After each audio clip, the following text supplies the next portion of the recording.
Sao đó. Nhưng mà ra được lo. Cho sai. Đây cái tao nói lâu rồi hết. Tao nuốt con nhưng mà khá được mua. Lâu rồi. Sao đó, rộng nó nè.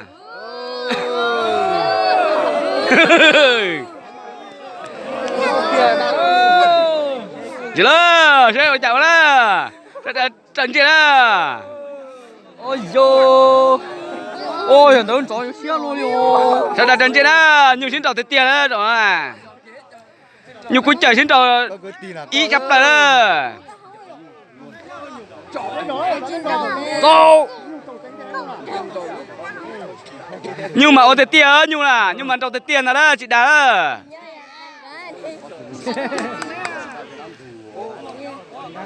Ơi đi chỉnh nên chỉnh xím đồng này nên chỉnh chùa pa ra tụi pa lót đũa rồi đó nên tao là xin nó đó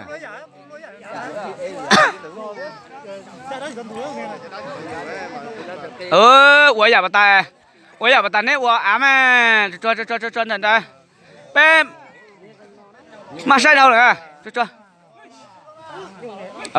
có đó xí sao đi mà rồi nên ta rồi đã hành cừu nhiều nhiều lía nhiều nè đó rất là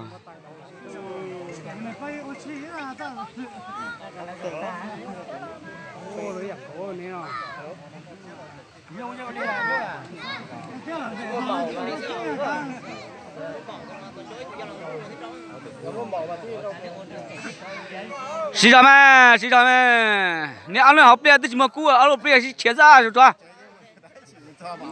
ơi nếu ăn này cú ăn chờ chị à trâu cả chờ là trong năm mà sai rồi trong đó nếu ô thế tiền đó rồi à đó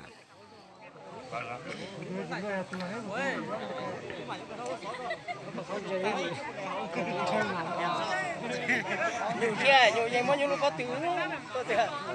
Mất xe kìa rồi.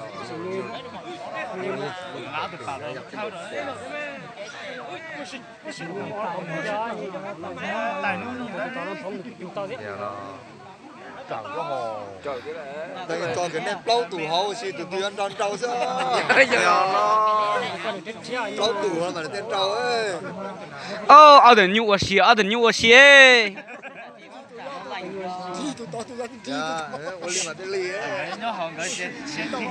nếu mà mua con số tuổi thì cả mót kìa mà nấm phúng là lo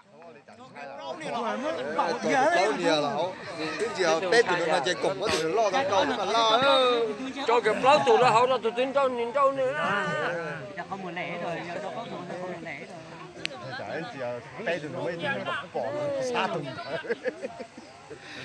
Ôi chả có cha rồi đó. dùng lịch thổ nét cậu ăn mà cậu ăn đồ ăn đi có bắt tay vào hộp bắt tao thừa ôi rồi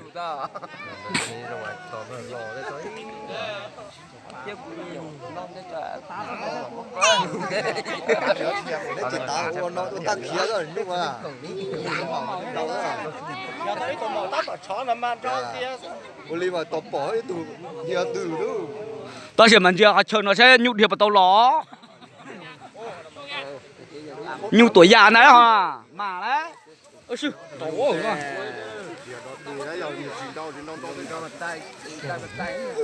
biết là chỉ cho là có một việc con mà là sau nó là đi trâu mà chỉ cha là sau nhiều xin đồ đấy